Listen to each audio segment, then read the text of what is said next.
pernah Habib Abdurrahman Ahmad Asegaf, beliau mengatakan kalau seandainya kita lagi dengar pengajian atau lagi dengar ceramah, ya, itu kalau bisa katanya adabnya kita jadi pendengar itu arahin semua omongan itu, semua nasihat itu ke diri kita, ya. Kita harus sholat yang rajin, jangan tinggalin sholat. Nah itu misal apa yang kita arahin ke diri kita itu, ini harus sholat yang rajin, ya, aneh gak mau ninggalin sholat. Jangan nunjuk orang, tuh sholat yang rajin tuh, ya. Ente jangan ninggalin sholat tuh, seakan-akan tuh nasihat buat orang lain, bukan buat diri.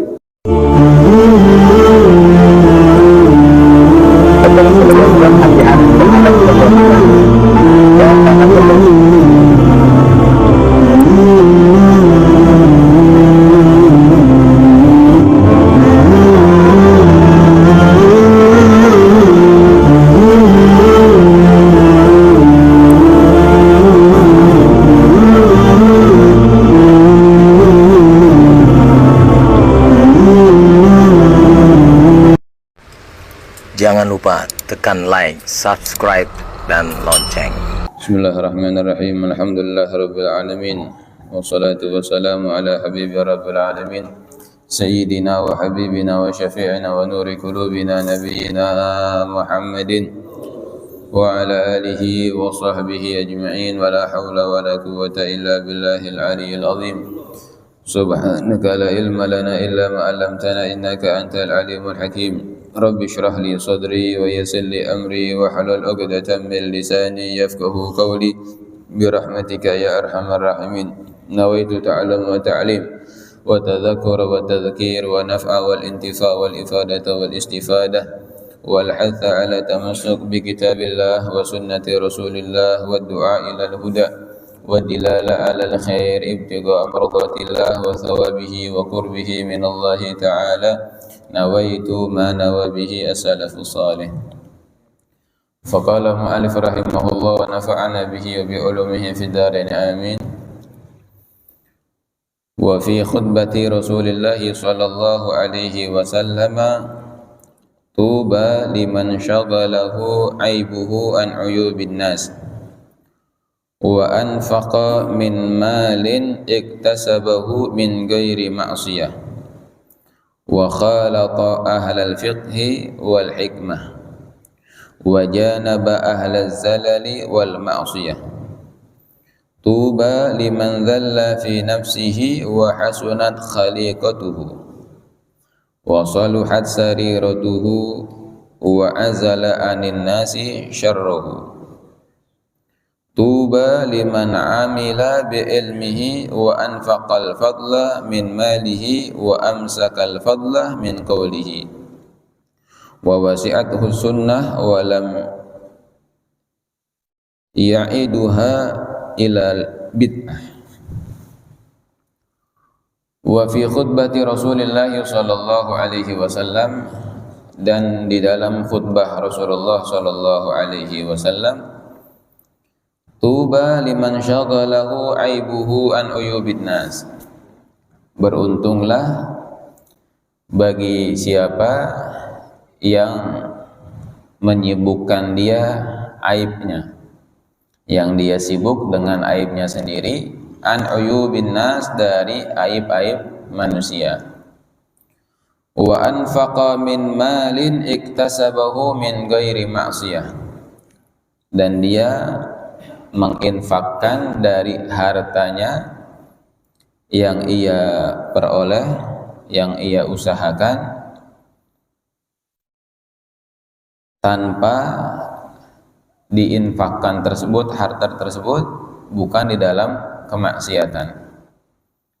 Wa khalata ahlal fiqhi wal hikmah, dan dia bergaul dengan orang yang ahli fikih dan hikmah. Wa janaba ahlaz zalal wal ma'siyah, dan dia menjauhi orang-orang yang sesat dan sering bermaksiat. Tuba liman dhalla fi nafsihi wa hasudat khaliqatuhu. Beruntunglah bagi orang yang menganggap dirinya itu hina dan baik akhlaknya. Wa saluhat sariratuhu, dan bagus hatinya. Wa azala anin nasi syarrahu, dan manusia selamat dari kejelekannya. Tuba liman amila bi ilmihi wa anfaqal fadla min malin wa amsakal fadla min qawlih. Dan beruntung juga bagi orang yang mengamalkan ilmunya dan menginfakkan yang lebih dari hartanya, kemudian dia menahan dari banyak berbicara dari perkataannya. Nah, ini ada satu khutbah, ya, satu nasihat dari Rasulullah SAW. Kata Rasulullah SAW bersabda, "Tuba liman syaghalahu aibuhu an uyubin nas." Beruntunglah bagi orang yang dia sibuk dengan aibnya sendiri daripada dia sibuk dengan aibnya orang lain. Ya.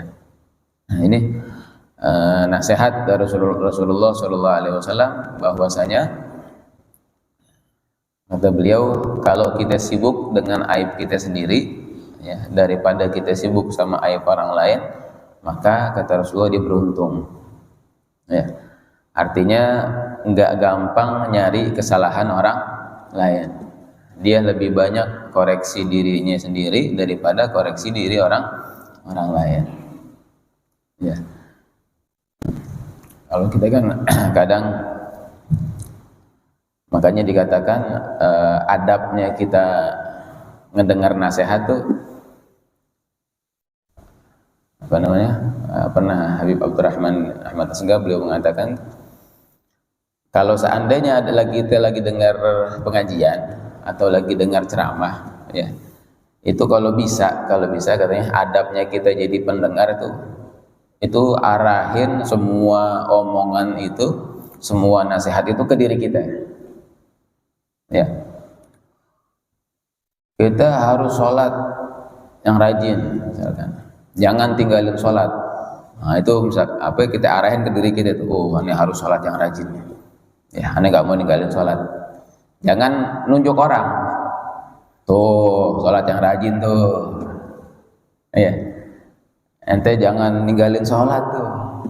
Seakan-akan tuh nasihat buat orang lain, bukan buat diri. Apalagi yang ngomong ini. Ya, makanya tuh orang-orang soleh kita, kalau beliau tadi tuh nawaitu ta'allum wa ta'lim wa tadzakkura wa tadzkir wa naf'a wal intifa. Ya, kita baca kayak begini, kumpul kayak begini, itu niatnya buat belajar, sama-sama belajar dan sama-sama ngingetin. Ya, makanya tadi itu sebelum kita ta'lim kita diajarin niat dulu.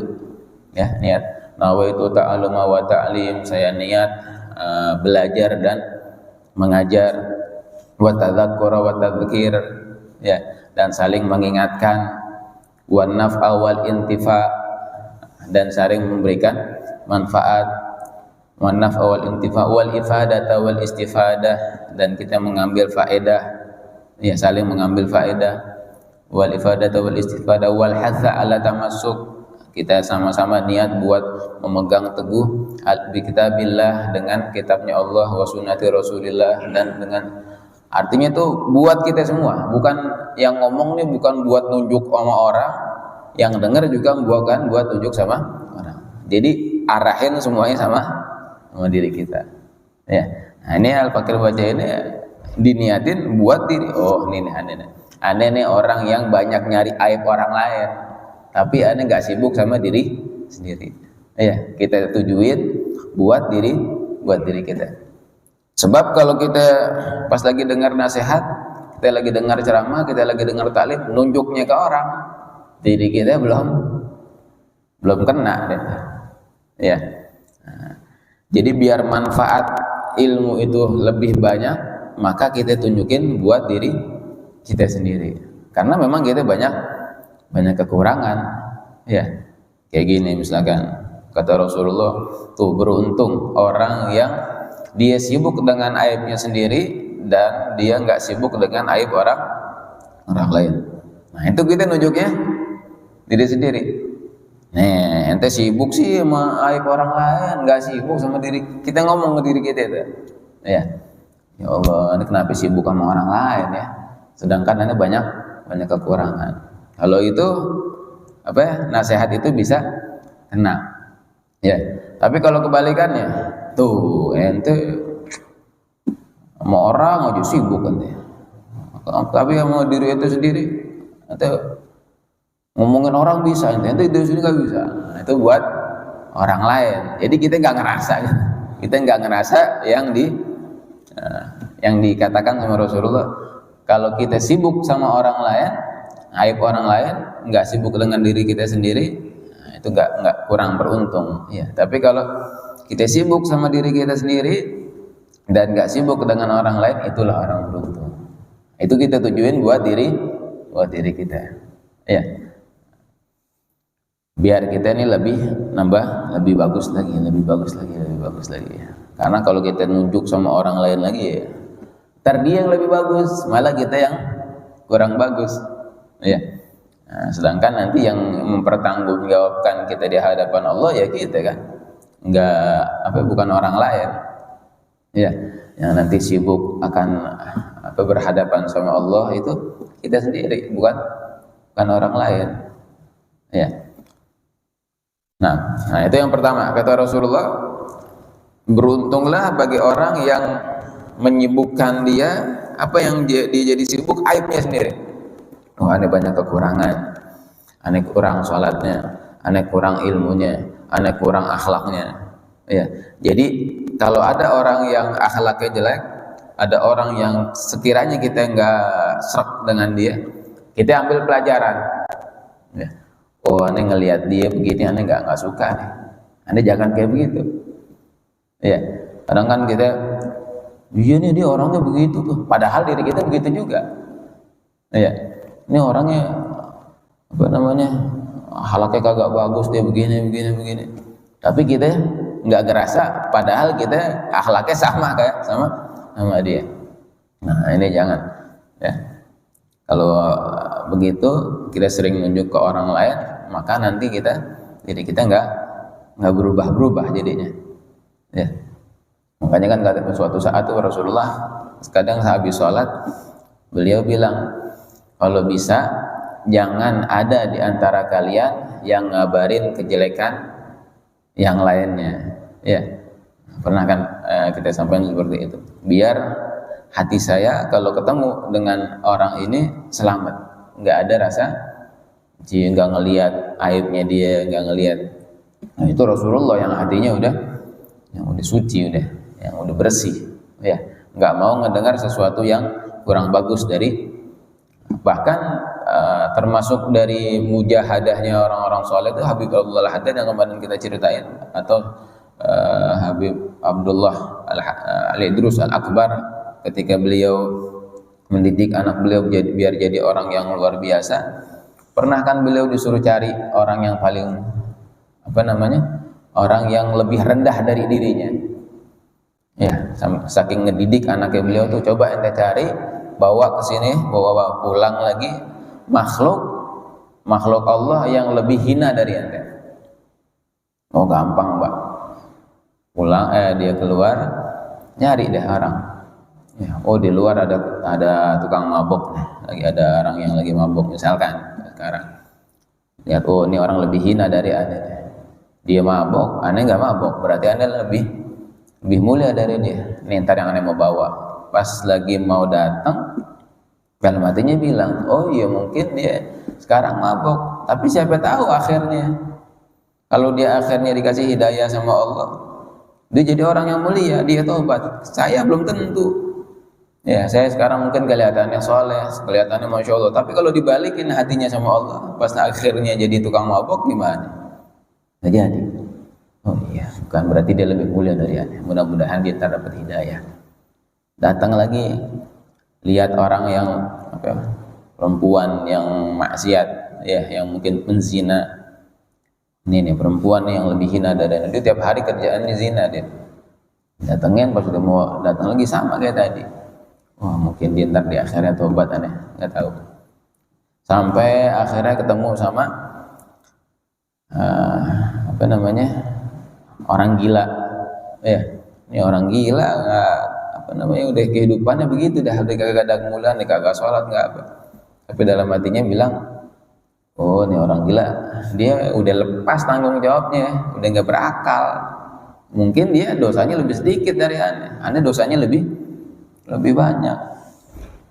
Udah terakhir ketemu sama anjing, ya ada anjing yang udah parah dah, udah banyak luka-lukanya, udah jelek, parah dah. Kan yang dicari ini makhluk ya, bukan manusia aja. Pas ngelihat anjing itu, ini dia anjing nih. Anjing najis, mugoladoh lagi. Terus dalam keadaan seperti ini lagi, dia nih makhluk yang lebih hina dari Anda. Pas mau dibawa lagi, mikir lagi, anjing dia nanti kagak dihisab sama Allah. Kalau dia mati, udah jadi debu. Kalau aneh meninggal, aneh dihisab, belum tentu masuk surga. Jangankan aneh, Sayyidina Umar bin Khattab radhiyallahu anhu, beliau pernah mengatakan pas lagi Rasulullah ceritain orang yang terakhir masuk surga, itu Rasulullah saking subhanallah detailnya, Rasulullah pernah menceritakan orang terakhir masuk surga. Ya, sampai disebutkan dalam hadis tersebut Rasulullah terakhirnya itu senyum.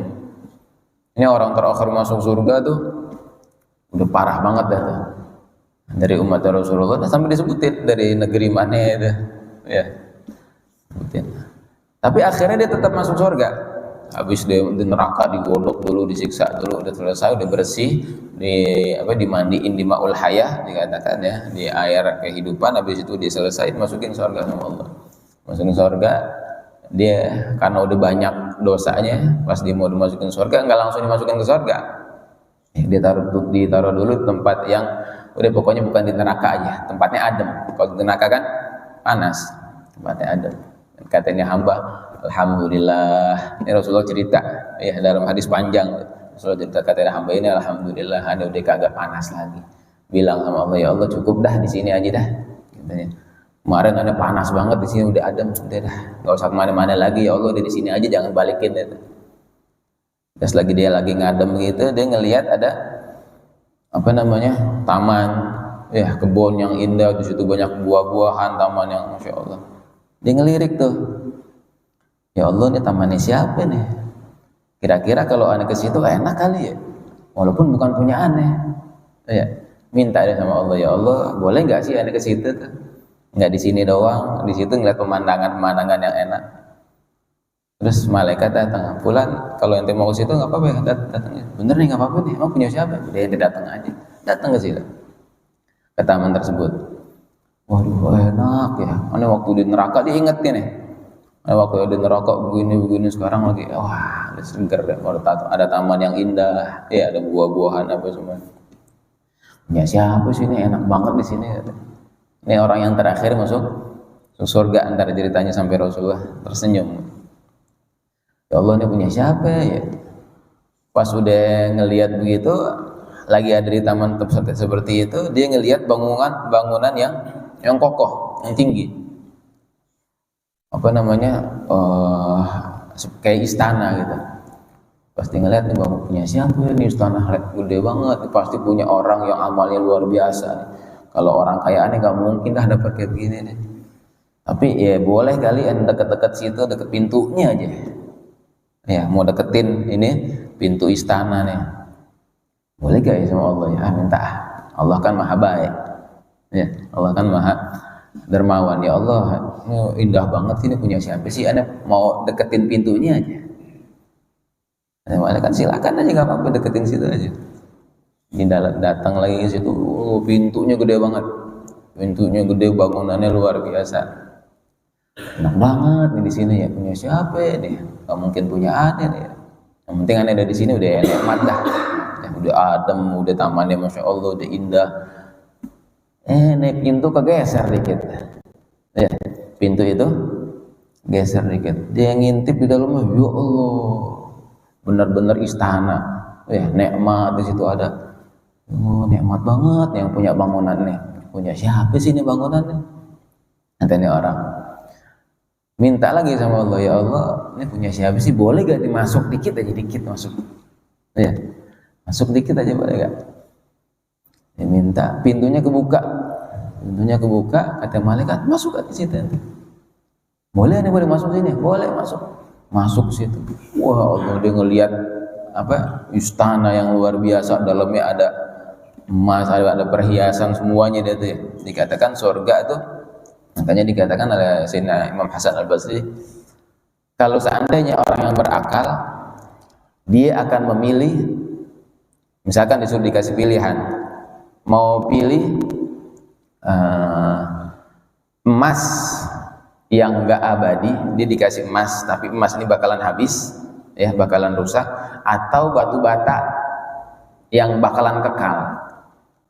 Dia ada rumah, dibangunnya dari batu bata, atau sekarang mungkin batako ya, disuruh pilih rumah yang terbuat dari batu bata atau batako, sama disuruh pilih rumah yang dari emas. Tapi rumah yang dari emas ini dia bakalan binasa, bakalan sirna, gak kekal. Rumah yang dari batako ini bakalan kekal, dia selamanya di situ. Ini bakalan nikmat. Kira-kira orang yang berakal milih yang mana? Kata Imam Hasan Al-Basri kalau nggak salah, kata beliau, pasti orang yang berakal milih yang kekal. Iya, karena dia ada di situ selamanya, enak, hidup, nikmat. Kalau ini bakalan habis. Dan ini kebalikan, kata beliau. Kita di dunia, rumah mau segede apapun, mau semewah apapun, bangunannya dari, nggak ada bangunan yang temboknya dari emas, ada gak sekarang? Ada ya, kubahnya dari emas mungkin ada, tapi temboknya semuanya dari emas, mutiara, dari zabarzat dikatakan, dari zamrud. Ini sekarang kebalikan, di dunia kita rumah begini aja udah, dan bakalan hilang, bakalan sirna, bakalan kita tinggalkan. Nanti di surga itu, ya Allah, temboknya dikatakan dari emas, dari zamrud, dari mutiara, ya Allah. Tapi kita lebih milih lupa yang di surga, milih yang di dunia. Ya, kita punya rumah bagus, kita punya rumah mewah misalkan, sampai lupa kita sama Allah. Ane mau nyiapin rumah ane yang bagus, rumah ane yang mewah, sampai ninggalin sholat, sampai nggak mau taat sama Allah, sampai apa aja diambil sama dia, lupa dia. Padahal Allah udah siapin rumah yang ini. Kata Imam Hasan Basri, bukan orang nggak berakal lagi nih, orang lebih parah. Kalau orang yang berakal, dia bakalan milih tadi, kalau dikasih pilihan antara rumah yang dari emas atau rumah yang dari ini, dia bakalan milih yang kekal. Dan sekarang kebalikan, ini rumah yang dari emas, rumah yang dari mutiara, rumah yang dari ini kekal selama-lamanya. Ya, tapi kita nggak mau milih. Nah, ini tadi gambaran orang yang itu masuk, oh, ini punya siapa?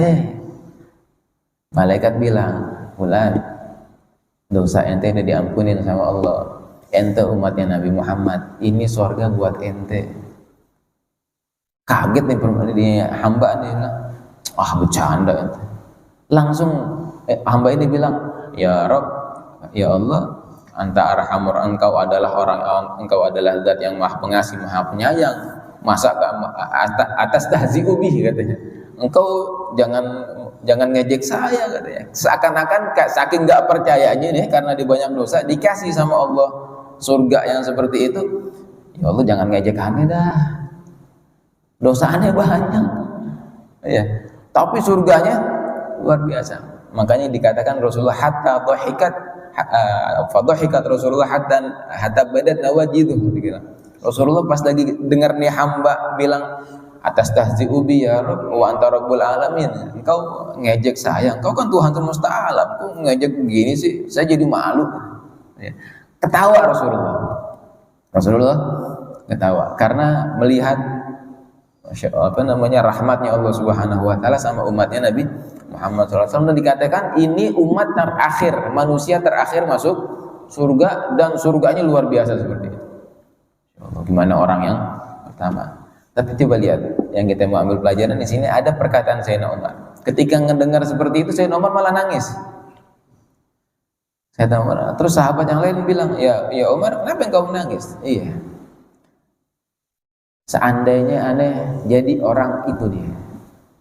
Seandainya orang terakhir itu adalah saya. Ini Sayyidina Umar nih, beliau duluan masuk surganya ya. Kata Sayyidina Umar, seandainya orang terakhir itu adalah saya. Kenapa Sayyidina Umar? Kan dia sebelum masuk surga, masuk neraka dulu, disiksa dulu. Iya. Walaupun disiksa dulu, akhirnya di mana? Di surga. Dan saya sekarang belum tahu. Saya nih masuk surga atau neraka kekal di dalamnya selama-lamanya. Anda belum tahu. Tapi kalau orang ini udah ada jaminan dari surga, katanya. Dia bakalan masuk surga walaupun mampir dulu ke neraka. Tapi akhirnya masuk dalam surga. Tapi Umar nggak tahu. Takut-takutnya Umar nih, beliau ngomong sendiri. Kalau kita bilang Sayyidina Umar ya. Umar nih takutnya di neraka selama-lamanya. Masya Allah. Ini Sayyidina Umar dikatakan kata Rasulullah itu dikatakan di sebagian riwayat anna afdalan nas ba'da Rasulillah sallallahu alaihi wasallam Sayyidina Abu Bakar. Orang yang paling afdal setelah Rasulullah adalah Sayyidina Abu Bakar. Tsumma Umar. Ini orang kedua nih. Orang kedua yang paling afdal setelah Rasulullah. Jadi yang paling afdal pertama Rasulullah, kedua adalah orang yang paling afdal setelah Rasulullah adalah Sayyidina Abu Bakar. Setelah Sayyidina Abu Bakar adalah Sayyidina Umar. Dan beliau para sahabat udah dijamin masuk surga. Tapi lihat keadaan hatinya. Ya, nggak pernah nganggap dirinya lebih baik daripada orang. Bahkan sampai beliau bilang, kalau seandainya aneh orang ini nih, aneh orang yang terakhir masuk surga, itu aneh, beruntung banget. Wah, itu hatinya seperti apa itu ya? Kalau kita kan seakan-akan kita nggak masuk neraka gitu. Surga duluan, aneh, surga paling duluan aneh. Ya, ini Sayyidina Umar. Beliau sering seperti itu. Ketika ngelihat anjing, ya, ente lebih mulia dari aneh. Katanya. Kalau ente mati, ente kagak ada hisab. Nih Umar nih nggak tahu nih. Katanya. Ya. Nah, karena punya hati seperti itu, beliau jadi orang yang, ya Allah, orang yang besar. Artinya di hatinya nggak ada kesombongan. Di hatinya nggak ada merasa lebih baik dari orang lain. Ya Allah, ini sekelas Sayyidina Umar yang tegas. Ya. Nggak ada. Sayyidina Umar jangankan ngelurusin sop pakai pedang beliau ya, sufu komentar lurusin sop ente, kalau kagak pedangannya nih yang bakalan ngelurusin. Itu Sayyidina Umar. Setegasnya beliau nggak pernah ngerasa dirinya lebih baik daripada orang lain ya. Masya Allah. Kenapa ya? Karena ini dia, karena beliau sibuk dengan aibnya beliau sendiri, padahal sahabat ya, dan gak sibuk dengan aib orang lain. Masya Allah. Kalau kita punya hati begitu enak ya. Artinya kita itu gak ada. Tapi susah ya. Buat numbuhin hati seperti itu susah ya. Karena nih ntar yang godain langsung iblis nih. Makanya ntar setelahnya nih ada ceritain iblis goda para sahabat nggak mempan ya, karena hatinya udah top, udah nggak ada rasa sombong. Orang bisa dimasukin sama iblis ya, sama iblis kan ini rajanya raja dari setan, tapi semuanya kan ketuanya iblis tuh. Dia udah pengalaman, dia ngadepin orang begini. Kalau para sahabat dia nggak bisa godain ya, karena keimanannya udah tinggi, udah full, udah mau goda dari sini nggak bisa, goda dari sini nggak bisa. Antar turun ke tabiin tetap sama ngikutin para sahabat. Terakhir ini orang-orang yang ngikutin hawa nafsunya paling gampang ya.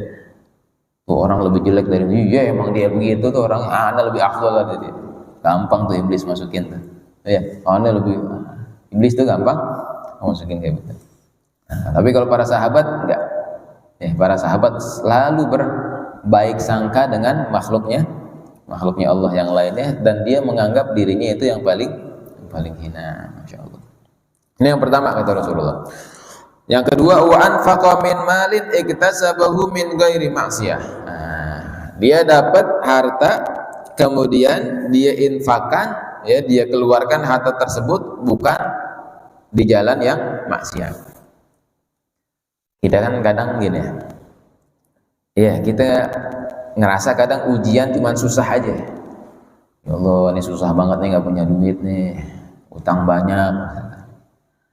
Tapi kadang orang yang punya duit, orang yang banyak hartanya, itu justru ujian buat dia.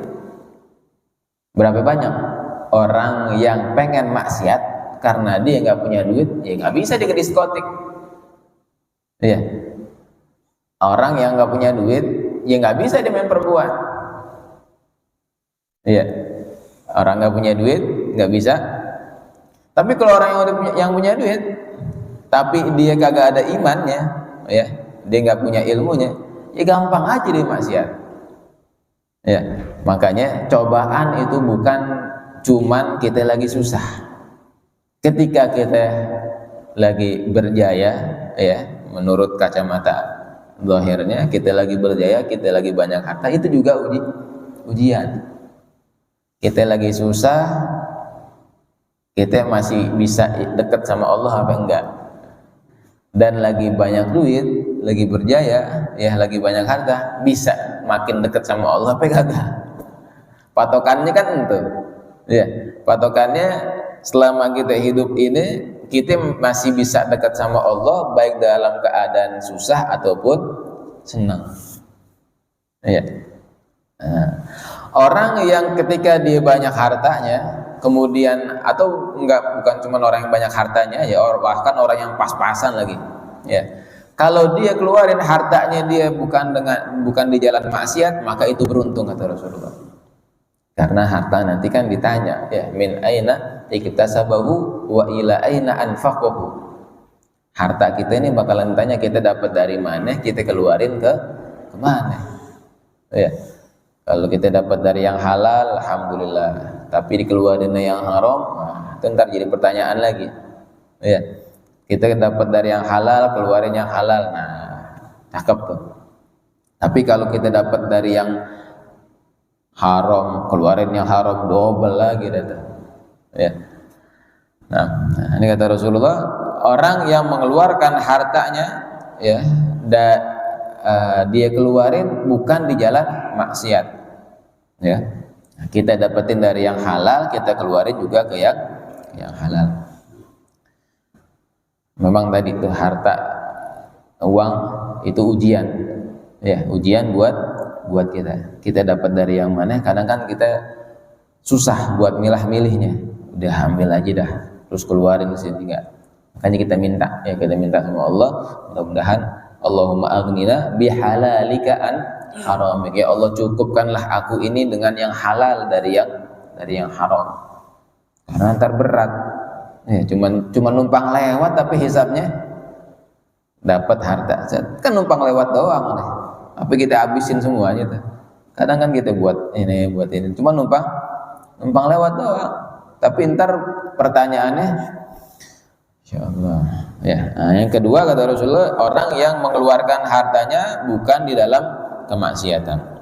Yang ketiga, wa khalatu ahlal fiqh, dan dia bergaul dengan orang yang ahli fikih. Tapi bukan cuma ahli fikih, ahli hikmah juga. Dia ngerti agama, ibadahnya rajin. Dia ngerti agama, akhlaknya bagus. Ya, dia ngerti agama, dia amalin apa yang dia tahu. Ya, artinya bertemu dengan orang yang alim dan soleh. Dia bergaul dengan orang yang alim dan yang soleh, yang dia punya ilmu dan ngamalin ilmunya. Ini yang ketiga. Kemudian yang keempat, wajanaba ahlaz zalal wal ma'siyah, dan dia menjauhi orang-orang yang sesat dan banyak maksiat. Dia nggak dekat-dekat sama orang yang sesat. Ya. Maksudnya orang sesat gimana? Ya, dia nggak sesuai dengan syariat dah. nggak apa-apa, nggak sholat, yang penting ingat. Boleh kan dia sesat ini. Atau udah nggak apa-apa, maksiat aja, ntar juga tobat lagi. Jangan, ya, nggak dekat-dekat sama orang yang ahli maksiat. Bukan berarti tadi itu kenapa nggak mau dekat sama orang yang maksiat. Ini Rasulullah yang anjurin. Biar hati kita enggak, tapi bukan berarti kita nganggap dia lebih hina, enggak. Ya, cuman jangan dekat-dekat aja. Ya, jangan dekat, kan menjauh. Kita menjauh dari yang ahli maksiat. Takutnya terpengaruh sama tingkah lakunya dia. Ya, tapi tetap kita nganggap dia orang yang mulia, lebih mulia dari kita. Cuman kita nggak dekat-dekat. Itu yang keempat. Yang kelima, banyak nasihatnya. Tuba liman dzalla fi nafsihi wa hasunat khaliqatuhu. Dan beruntung bagi orang yang ngerasa dirinya itu hina. Ya, ngerasa dirinya nggak punya apa-apa dan bagus akhlaknya. Karena kan kalau dia ngerasa dirinya nggak punya apa-apa, ya dia husnudzon aja sama orang kan, baik aja sama orang. Ya, hormat aja sama orang. Nah, yang kelima, wa saluhat sariratuhu, dan bagus hatinya. Ya, hatinya bagus. Innallaha la yanzuru ila suwarikum wala ila ajsadikum walakinallaha yanzuru ila qulubikum wa a'malikum. Allah enggak lihat sama rupa kita. Allah enggak lihat sama penampilan kita. Enggak. Yang Allah lihat adalah hati. Ya. Hati kita dan amal kita. Makanya dikatakan al-qalb, hati itu adalah tempat pandangannya Allah. Kalau Allah udah lihat, nih hatinya bagus nih, masya Allah nih, Allah kasih dia tuh cahayanya. Ya. Tapi kalau hatinya nggak bagus, sama dah. Kita kalau mau minum, kalau gelasnya, wadahnya bersih, kan dituangin apa aja enak. Ya. Tapi kalau wadahnya kotor, mau dituangin susu sekalipun nggak enak. Ya. Orang yang hatinya bagus, insya Allah dia bakalan bagus juga akhlaknya, ya, bagus juga ibadahnya. Nah, ini kata Rasulullah yang keberapa nih? 1, 2, 3, 4, 5, 6 ya, yang ke-6. Kemudian yang ke-7, wa azzala anin nasi syarruhu, dan orang selamat dari kejelekannya dia. Dia enggak bikin ulah dah. Enggak ngiseng zalim sama orang, enggak. Orang selamat dari kejelekannya. Yang ke-7. Yang ke-8, wa tuba liman amila bi ilmihi, dan beruntung juga orang yang mengamalkan dengan ilmunya, ya. 7. Wa anfaqal fadla min malin, dan kemudian menyedekahkan dari hartanya. Wa amsakal fadla min qauli, dan dia menahan dirinya dari sesuatu yang enggak berguna. Jadi enggak perlu diomongin, enggak diomongin sama dia. Susah nih ya. Makanya Sayyidina Abu Bakar As-Siddiq itu ganjel mulutnya, sampai beliau lagi di mujahadahnya beliau tuh pernah mengganjal mulutnya tuh dimasukin batu sama beliau. Ya. Batunya yang bersih dah, artinya beliau ini mungkin, atau ini gambaran dari beliau nggak ngomong kecuali yang perlu, ya, dipikir dulu. Jadi beliau kalau mau ngomong dipikir dulu, ini bagus apa kagak. Kalau bagus ada ngomongin, kalau nggak bagus enggak. Ya. Soalnya tadi tuh sahabat-sahabat tuh ngerasa dirinya tuh udah masya Allah lah, ngerasa dirinya, artinya imannya, percayanya sama Allah tuh udah luar biasa. Karena dikatakan wa ma yalfidhu min qaulin illa waladaihi raqibun atid. Kita nggak pernah ngucap satu ucapan kecuali dicatat sama malaikat. Ini sahabat udah kalau dengar dari Rasulullah atau dengar dari Allah Subhanahu wa taala, dari Al-Qur'an, udah langsung dah tuh. Duh, ini kalau ngomong ini ngeri nih. Ya, jadi aneh kalau mau ngomong aneh pikir dulu, jangan asal ngomong. Kalau aneh ngomong begini ntar aneh dicatat, tanggung jawab sama Allah. Aduh, ngeri. Itu baru satu kalimat. Kalau kalimatnya banyak, ya. Insyaallah ini orang-orang yang luar biasa. Nah ini nasihat berapa? 9 kali ini ya. Kita ulangin coba. Yang pertama, nasihat dari Rasulullah, dia sibuk dengan aibnya sendiri daripada sibuk dengan aib orang lain. Menginfakkan hartanya yang dia hasilkan dari pekerjaannya tanpa kemaksiatan. Ya, artinya dikeluarin di jalan yang bukan maksiat. Yang ketiga, dia bergaul dengan orang alim yang ibadah, yang mengamalkan ilmunya. Yang keempat, dia jauhin orang-orang yang sesat dan sering bermaksiat. Yang kelima, dia nganggap dirinya paling hina dan akhlaknya bagus. Ya. Yang keenam, hatinya baik. Baik. Yang ketujuh, orang selamat dari kejelekannya dia, dari kezalimannya dia. Yang kedelapan, dia ngamalin ilmunya. Yang kesembilan, dia berusaha menahan dari perkataannya yang enggak bagus. Ya. Nah, ini 9 nasihat ini kalau kita cerna, kalau kita bisa ngamalin, ini luar biasa. Ya.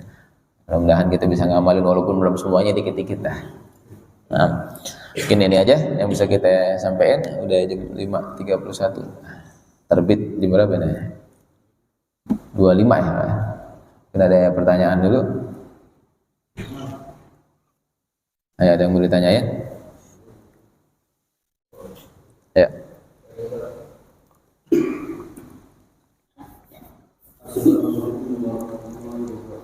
Waalaikumsalam warahmatullahi wabarakatuh.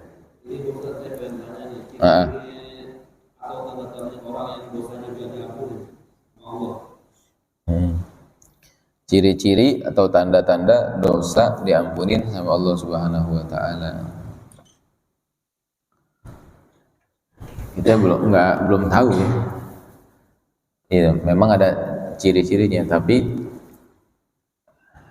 pertama kita sebenarnya kita nggak tahu gitu. Oh, ini udah diampunin dosa ini nih. Nggak bisa begitu, karena nanti mengklaim diri kita nggak punya dosa. Yang boleh kita berhusnudzon, ya, kita berhusnudzon, baik sangka. Oh, mudah-mudahan dosa ini diampunin sama Allah. Apalagi buat orang yang pas lagi dikit lagi mau sakaratul maut, ya. Jadi ini kalau akidah kita Ahlussunnah wal Jamaah itu kita membarengkan antara khauf sama roja, takut sama mengharap. Ya Allah, ini takut. Kalau masih sehat-sehat begini, kita kedepanin rasa takut. Ya Allah, ini kalau mau ngelakuin kemaksiatan, ini takut sama Allah. Ini kalau ninggalin sholat, ini takut sama Allah. Kedepanin rasa takut. Ya Allah, dosa ini gimana ya, diampunin tapi kagak. Ya, kita kedepanin rasa takut biar kita nggak nambah dosa. Ya, tapi barengin juga ya sama rasa roja, berharap. Ya Allah, iya memang dosa ane banyak ya Allah. Ini ngomongnya sama Allah. Ya Allah, memang dosa ane banyak, tapi kan rahmatmu lebih besar lagi. Ya, pasti dosa-dosa ane diampunin. Kalau ngomong buat diri sendiri itu enggak apa-apa. Ya, husnudzon sama Allah, dosa-dosa kita diampunin. Tapi jangan ngomong sama orang lain. Kalau ngomongin sama orang lain, dosa ane udah diampunin nih, ane udah diamin surga. Itu jadi nggak boleh gitu ya. Ciri-cirinya apa ya? Ciri-cirinya orang yang diampunin dosanya, ya mudah-mudahan dengan dia begitu, dia punya akhlak, punya ciri-ciri yang dia nggak mau berbuat dosa lagi. Ya, karena kan udah tahu, oh alhamdulillah dosa ini diampunin. Masa ya kalau udah diampunin dosanya dibikin ulah lagi? Ya. Nah, jadi kita nggak tahu dosa kita itu diampunin sama Allah apa enggak, tapi kita berhusnudzon, baik sangka, ya mudah-mudahan dengan kebaikan ini kan rahmatnya Allah juga luar biasa, banyak amalan-amalan yang menyebabkan dosa kita diampunin. Kita hadir majelis taklim, diampunin dosa kita. Kita sholat, diampunin dosa kita. Kita baca sholawat, dosa kita diampunin. Baca istighfar, banyak kan tuh amalan-amalan. Nah, kita husnudzon. Nah, selama kita ngelakuin amalan-amalan tersebut, mudah-mudahan ini salah satu ciri. Iya. Makanya kan dikatakan Rasulullah, kullun muyassarun lima khuliqalahu. Segala sesuatu itu Allah gampangkan menurut kehendak yang Allah sudah tentuin sama orang tersebut. Misal, ini orang ini ditakdirin sama Allah dia bakalan masuk surga. maka Allah gampangin buat orang ini amalan-amalan yang buat membawa dia ke dalam surga. Iya. Tadi kita sering sholat, kita sering hadir majelis taklim, ya mudah-mudahan ini salah satu ciri bahwa dosa kita diampunin sama Allah dan nanti kita dimasukin ke dalam surga. Gitu. Ya. Jadi kita nggak tahu, ya. Kita nggak tahu dosa kita diampunin apa enggak, tapi kita husnudzon, baik sangka sama Allah, terus kita mengharap sama Allah dan kita ngelakuin amalan-amalan yang di situ bisa menyebabkan dosa kita diampunin sama Allah, dan jangan mengklaim diri kita ini udah diampuni. Itu. Iya. Nah, jadi ciri-cirinya tadi kita bisa ngelakuin hal-hal yang di situ ada ampunan dari Allah Subhanahu wa taala. Nah, gitu ya. Nah, ada lagi?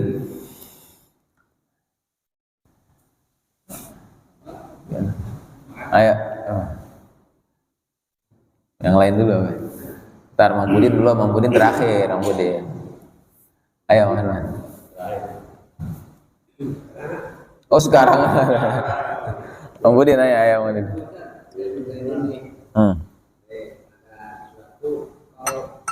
Istri saya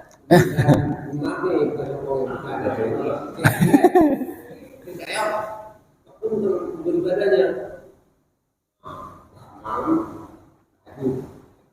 pagi biasa sholat 2 kali pengajiannya itu karena neraka air surga.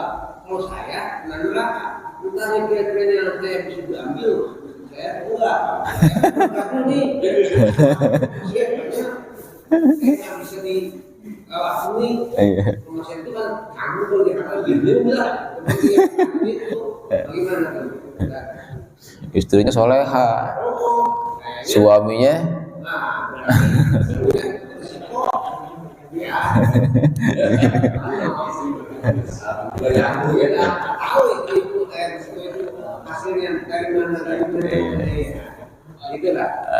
ini salah satu contoh yang nganggap dirinya lebih hina dari orang lain. Masya Allah, masuk berarti ini nganggap istrinya luar biasa, ya. Tapi dirinya, aduh, jauh dari istrinya. Memang nanti yang ngasih syafaat tuh, kira-kira misalkan tadi kan pertanyaannya, kalau istrinya soleha, suaminya nggak soleh, ya, ini kira-kira suami istrinya bisa nolong suaminya kan ya, masuk surga juga, ya. Nanti syafaat itu di akhirat ada 3, ya. Yushfa'u yaumal qiyamah thalatha. Nah, yang ngasih syafaat di hari kiamat itu ntar ada 3. Yang pertama al-anbiya, para nabi. Yang kedua al-ulama, para ulama. Yang ketiga asyuhada, ya, orang-orang yang mati syahid. Bahkan ada di riwayat yang lain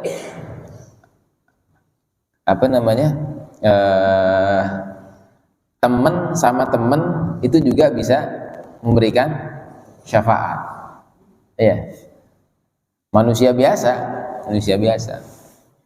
tapi dia bisa meminta kepada Allah, bahkan keluarganya, ya, apalagi keluarga. Kalau yang ada ceritanya sih yang anak ngasih syafaat sama orang tuanya, ya, yang sampai anak itu nggak redho kalau dia masuk surga, tapi orang tuanya masuk neraka. Makanya pentingnya kita gimana caranya biar anak kita tuh jadi anak yang soleh atau soleha, karena dia nanti ini yang bakalan bisa narik kita ke dalam surga. Temen juga ada yang begitu, ya. Istri kan juga termasuk temen juga, ya. Kalau istrinya soleha, ya mudah-mudahan aja nanti dia bisa narik kita ke dalam, ya Allah nih suami aneh nih ampunin dong dosa-dosanya, bisa aja, ya, karena rahmatnya Allah tuh luas.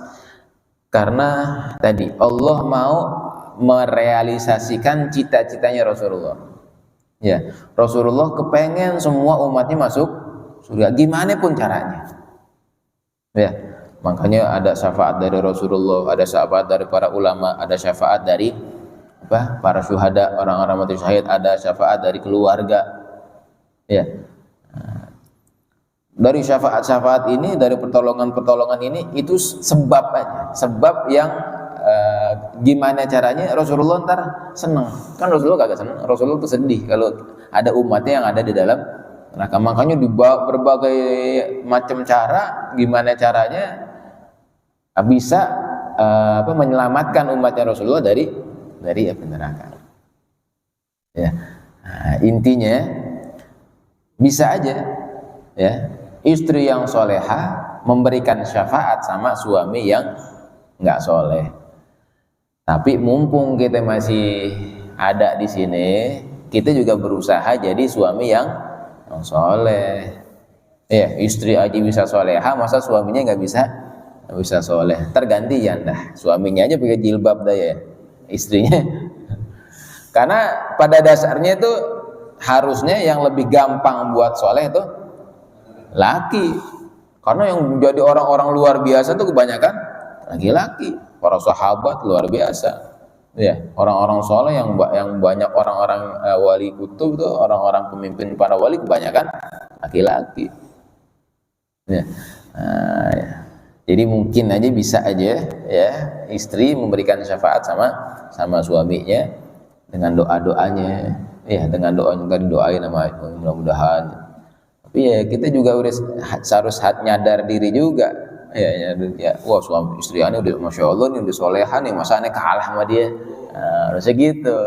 Ya, istrinya tahajud, kita kagak tahajud. Istrinya sholat duha, kita kagak sholat duha. Harusnya kita harus lebih dari, kan kita pemimpin, masa kalah sih sama yang dipimpin? Iya. Wah, iya, laki-laki banyak sibuknya ya.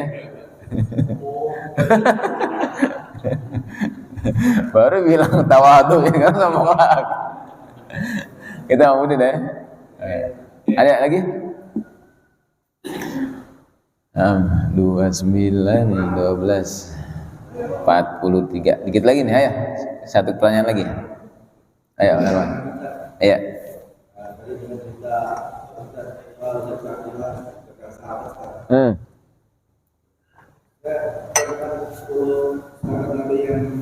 Dijamin.